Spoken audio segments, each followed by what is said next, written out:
Reactive education में आप सभी का स्वागत है। और आज इस वीडियो में मैं आपको बताऊंगा कि ये जो बीएससी थर्ड ईयर जो केमिस्ट्री, ठीक है, इसके कुछ इम्पॉर्टेंट क्वेश्चन बताऊंगा ऑर्गेनिक केमिस्ट्री के, यानी पेपर सेकेंड के। ठीक है, पेपर सेकेंड के आपको कुछ इम्पॉर्टेंट क्वेश्चंस इस वीडियो में बताऊंगा। तो यहाँ पे जैसे कि जो सबसे पहले ऑर्गेनिक केमिस्ट्री में जो यूनिट थर्ड जो आपके पास होती है, ठीक है, जो यूनिट थर्ड में आपके पास यहाँ पे जो यूनिट थर्ड में जो आपके पास यहाँ पे सबसे पहले जो ऑर्गेनोमेटेलिक कंपाउंड होते हैं, तो इसके क्वेश्चंस के ऊपर बात करेंगे कि ऑर्गेनोमेटेलिक कंपाउंड से हर साल कोई ना कोई क्वेश्चन आपसे पूछा जाता है। और मैक्सिमम आपके पास 3 क्वेश्चन ऐसे होते हैं जो हर साल एग्ज़ाम में, ठीक है, 10 मार्क में, अगर एक पेपर की बात करें, ठीक है, जब केमिस्ट्री का फर्स्ट पेपर अलग होता है, ठीक है, सेकेंड अलग और थर्ड पेपर अलग होता है, तब एक ना एक क्वेश्चन ऑर्गेनोमेटेलिक कंपाउंड से हर साल पूछा जाता है।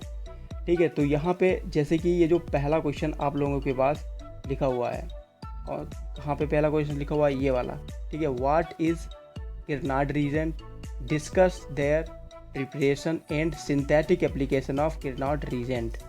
तो ये क्वेश्चन है, ये सबसे ज़्यादा बार, मतलब अगर बात करें तो हर साल एग्जामिनेशंस में आपसे पूछा जाता है। ठीक है, एक तो क्वेश्चन आपका ये हो गया कि आपका किरनाड रीजेंट क्या होता है, और discuss the preparation and synthesis application of Grignard reagent. ये यहाँ से यहाँ तक का आपका ये पूरा क्वेश्चन एग्ज़ाम में सबसे मैक्सिमम बार यही क्वेश्चन आपसे पूछा गया है। ठीक है, दूसरा क्वेश्चन जो आपके पास हुआ करता है, यहाँ पे आपका लिखा हुआ है ये what are organo sulphur compounds, write the preparation and chemical properties of thiols. ये क्वेश्चन आपसे एक ही क्वेश्चन होता है और ये 2 तरीके से वो आपसे पूछा जाता है। एक, जैसे ये आपका ऊपर लिखा हुआ है तो बच्चे इसमें कंफ्यूज हो जाते हैं। ठीक है, ये वाला एक तो आपसे इस तरीके से वो पूछ सकते हैं। दूसरा आपसे पूछ सकते हैं what are mercaptans, give the method of preparation and properties of ethyl मर्केप्टन्स।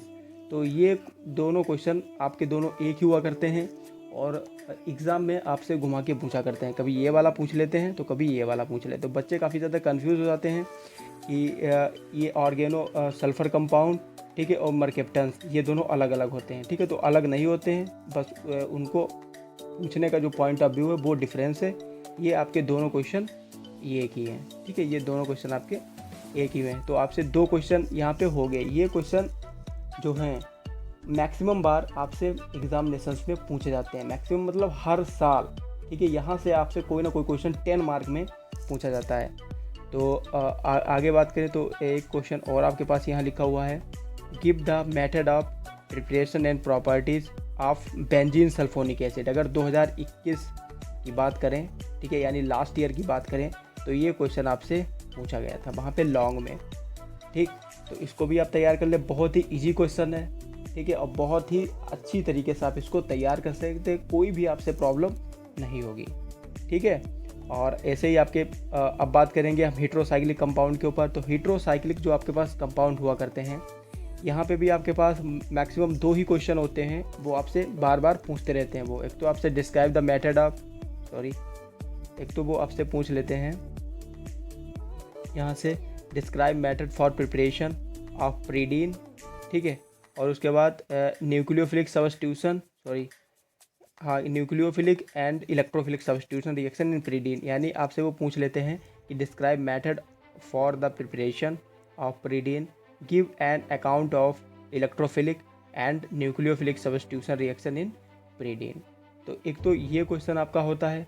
और अगर पिछले कुछ एग्ज़ाम्स की बात करें, यानी 5 साल की बात करें, तो ये क्वेश्चन कभी नहीं आया है और इस बार इसके आने के चांसेस बहुत ही ज़्यादा है। यानी 99% ये क्वेश्चन आपका इस बार पूछा जा सकता है। या तो आपका ये वाला पूछा जाएगा, ठीक है, या तो जो हम अभी आपको आगे बताएंगे वो भी क्वेश्चन बहुत दिनों से आपके एग्ज़ाम में नहीं पूछा गया है। तो चलिए अगला क्वेश्चन देखते हैं, हेट्रोसाइक्लिक कंपाउंड के ऊपर कौन सा हुआ करता है। तो जैसे कि ये जो नेक्स्ट क्वेश्चन यहाँ पे लिखा हुआ है हेट्रोसाइक्लिक कंपाउंड के ऊपर, ये describe method of the preparation of pyrrole. ठीक है, ये पायरॉल का है। और इसमें भी इलेक्ट्रोफिलिक सब्स्टिट्यूशन रिएक्शन इन पायरॉल और आपसे बेसिक नेचर, ठीक है, इसका बेसिक नेचर आप पायरॉल का जो होता है ये बहुत ही इंपॉर्टेंट होता है। ये आपका जो है ये पूरा क्वेश्चन आपसे अगर आप तैयार कर लेते हैं तो लॉन्ग में तो पूछा ही जाता है, साथ में इसका बेसिक नेचर शॉर्ट आंसर में भी पूछ लेते हैं। पिरीडीन का भी बेसिक नेचर आपसे शॉर्ट आंसर में कई बार उन्हें पूछा है और वो आपसे इस तरीके से भी पूछ लेते हैं कि बेसिक नेचर पिरीडीन और पायरॉल को आप कंपैरिजन कर दीजिए। तो इस तरीके के मतलब जो रीजनिंग टाइप के क्वेश्चन होते हैं ये भी आपके बहुत इंपॉर्टेंट हुआ करते हैं। तो आप पायरॉल और पिरीडीन दोनों क्वेश्चन है बहुत अच्छे से तैयार कर लें, ठीक है, आपका काम हो जाएगा। इलेक्ट्रोफिलिक सब्स्टिट्यूशन और न्यूक्लियोफिलिक सब्स्टिट्यूशन पढ़ लें पिरीडीन की, पायरॉल की इलेक्ट्रोफिलिक सब्स्टिट्यूशन रिएक्शन पढ़ लें और दोनों के आप बेसिक नेचर तैयार कर लें, बस। इसके अलावा आपको पढ़ने की कोई ज़रूरत नहीं है। अगर एग्जामिनेशन में पूछा जाएगा तो इसी से पूछा जाएगा, वरना क्वेश्चन नहीं आएगा यहाँ से, ठीक है। हाँ, एक अगला क्वेश्चन और हुआ करता है, इसे लिखे सिर्फ एक बार ये पूछा गया है, मैंने लिख भी दिया है one time. It describe method for preparation end of indole, give an account of electrophilic substitution reaction. मात्र 2 या मैक्सिमम 2.5 पन्ने का जो होता है लॉन्ग क्वेश्चन हुआ करता है और एक बार आपसे एग्ज़ाम में सिर्फ पूछा गया है। अगर आप तैयार करना चाहें तो तैयार कर लेते हैं, तैयार कर लें, ठीक है। अगर छोड़ना चाहें छोड़ सकते हैं, ठीक है, कोई प्रॉब्लम नहीं है। अब कुछ नेक्स्ट क्वेश्चन की बात करते हैं, यूनिट 3 की बात करते हैं। तो यूनिट 3 में जो आपके पास कार्बोहाइड्रेट हुआ करता है, तो कार्बोहाइड्रेट में कोई भी लॉन्ग क्वेश्चन बहुत पीछे अगर बात करें 2013 और 2015 लगभग 15 या 14 की, तो वहाँ पे आपसे कार्बोहाइड्रेट में उन्होंने कभी पूछा था कि आप इसका क्लासिफिकेशन बता दीजिए और ग्लूकोज बनाने की या फैक्ट्रोज बनाने की आप 2 मेथड लिख दीजिए। तो बहुत पहले क्वेश्चन आया था, मैं तो इनका क्लासिफिकेशन के बेस पर कोई क्वेश्चन यहाँ पे मैंने नहीं लिखा है। यहाँ पे जो आपके 17, 18, 19, 20, 21 और 22 की रिस्पेक्ट में मैंने यहाँ पे क्वेश्चन लिखे हुए हैं। तो अगर आपको इसका क्लासिफिकेशन पढ़ना चाहें तो आप इसका क्लासिफिकेशन पढ़ सकते हैं, ठीक है। अगर ना पढ़ना चाहें तो आप छोड़ सकते हैं, आप पे डिपेंड करता है। तो कार्बोहाइड्रेट का जो सबसे इम्पॉर्टेंट क्वेश्चन है ये जो सबसे पहले लिखा हुआ है, ठीक है, explain mechanism of osazone formation every year, यानी हर साल आपसे एग्जाम में क्वेश्चन इसके ऊपर पूछा जाता है। इसको आप तैयार कर लिए, मात्र आपका 1 पन्ने का क्वेश्चन है, ठीक है, और ओनली आपको रिएक्शन सिर्फ तैयार करनी है, ठीक है। दूसरा है जो क्वेश्चन लिखा हुआ है, ये भी क्वेश्चन इंपॉर्टेंट है, explain Kiliani Fischer synthesis of carbohydrate. ये भी क्वेश्चन आपका बहुत ही छोटा है और आप तैयार कर सकते हैं। उसके बाद इस टाइप के छोटे क्वेश्चन इसमें शॉर्ट आंसर में पूछे जाते हैं, ठीक है। Convert pentose to glucose, only reaction आपको तैयार करनी है सिर्फ, ठीक है, सिर्फ आपको रिएक्शन पढ़ना है। और यहाँ पे आपके पास लिखा हुआ है एल्डोहेक्सोस इंटू कीटोहेक्सोस ग्लूकोज इंटू फैक्ट्रोस, या तो आपसे पूछ लेंगे एल्डोहेक्सोस इंटू कीटोहेक्सोस करके पूछ लेते हैं, या तो आपसे पूछ लेते हैं ग्लूकोज इंटू फैक्ट्रोस। तो बच्चे कंफ्यूज हो जाते हैं, एक ही रिएक्शन है, आपसे 2 तरीके से पूछ सकते हैं। जैसे नीचे लिखा हुआ है कीटोहेक्सोस इंटू एल्डोहेक्सोस, या पूछ लेंगे आपसे फैक्ट्रोस इंटू ग्लूकोज। तो ये मतलब उनका पूछने का पॉइंट ऑफ व्यू थोड़ा डिफरेंस है। आपके पास क्वेश्चन एक हुआ करते हैं, एक ही हुआ करता है। और यहाँ पे ये थोड़ा सा गलत लिख गया था। और यहाँ पे छठा क्वेश्चन आपके पास लिखा हुआ है साइक्लिक स्ट्रक्चर ऑफ ग्लूकोज, ये भी आप तैयार कर लें, ठीक है, 1 पन्ने का क्वेश्चन होगा और काफ़ी ज़्यादा बार ये पूछा गया है। उसके बाद म्यूटा रोटेशन होता है और ये जो क्वेश्चन आपका लिखा हुआ है, ठीक है, ये थोड़ा सा पूछा जाता है काफ़ी। ये 8वां और 9वां, ये दोनों क्वेश्चन एक ही हैं, मतलब एक ही में आते हैं। अगर आप एपीमर और एपीमराइजेशन लिखेंगे तो उसमें आपको ये रिएक्शन लिखनी पड़ेगी। कौन सी रिएक्शन है ये? Conversion of glucose into mannose. तो नेक्स्ट क्वेश्चन जैसे यहाँ पे लिखा हुआ amino acid, peptide, protein and nucleic acid से आपसे पास क्वेश्चन है, ठीक है। तो यहाँ पे मैंने बहुत कम क्वेश्चन लिए हैं इस टॉपिक से। अगर आपको अदर कोई क्वेश्चन जो मैंने यहाँ पे ना लिया हो और आपको लग रहा है कि इंपॉर्टेंट है तो आप उसे भी पढ़ सकते हैं। तो जैसे कि पहला क्वेश्चन यहाँ पे ये लिखा हुआ है what are peptide, give an synthesis of any peptide. 2021 में क्वेश्चन आपसे पूछा गया था, ठीक है, तो आप इसको तैयार कर सकते हैं। उसके बाद ड्यूटेराइन, ये बहुत इंपॉर्टेंट क्वेश्चन है।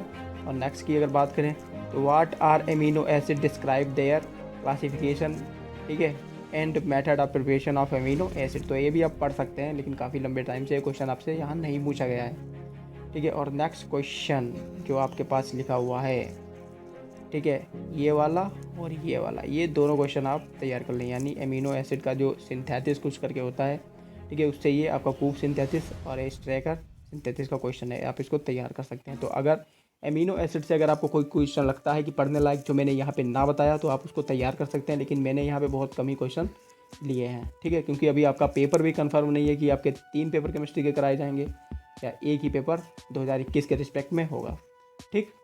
तो मैं यहाँ पे जो बता रहा हूँ वो एक पेपर के लिए आपको इंपॉर्टेंट बता रहा हूँ। अगर इसके अलावा आपको लग रहा है कि पढ़ने लायक तो आप पढ़ सकते हैं, ठीक है। यूनिट 4 की बात करते हैं तो यूनिट 4 में आपके पास जो सिंथेसिस पॉलीमर है, सिंथेसिस पॉलीमर का जो सिंथेसिस पॉलीमर बिल्कुल जैसे प्रीवियस में मैंने अभी पीछे बताया था कार्बोहाइड्रेट के, जैसे यहाँ पे क्वेश्चन आते हैं क्लासिफिकेशन ऑफ कार्बोहाइड्रेट, जैसे बहुत लंबे लगभग 13 और 14 में पूछा गया था, उसी हिसाब से जो पॉलीमर का जो क्लासिफिकेशन है ये भी बहुत पीछे पूछा गया था, उससे नहीं आया है। तो अगर आप इसका क्लासिफिकेशन पॉलीमर का पढ़ना चाहें तो पढ़ सकते हैं, अन्यथा इसे छोड़ सकते हैं। तो यहाँ पे मैंने पहला क्वेश्चन लिखा हुआ है, इंपॉर्टेंट क्वेश्चन है, एडिशन ठीक है पॉलीमर्स, ठीक है, राइट मैकेनिज्म विद मैकेनिज्म आपको एडिशन पॉलीमर और विद एग्जांपल आपको तैयार करना है। उसके बाद कंडेंसेशन पॉलीमर या स्टेप क्रॉस पॉलीमर, ठीक है, विद एग्जांपल एंड मैकेनिज्म, ये भी आपको एग्जांपल और मैकेनिज्म के साथ तैयार करना है।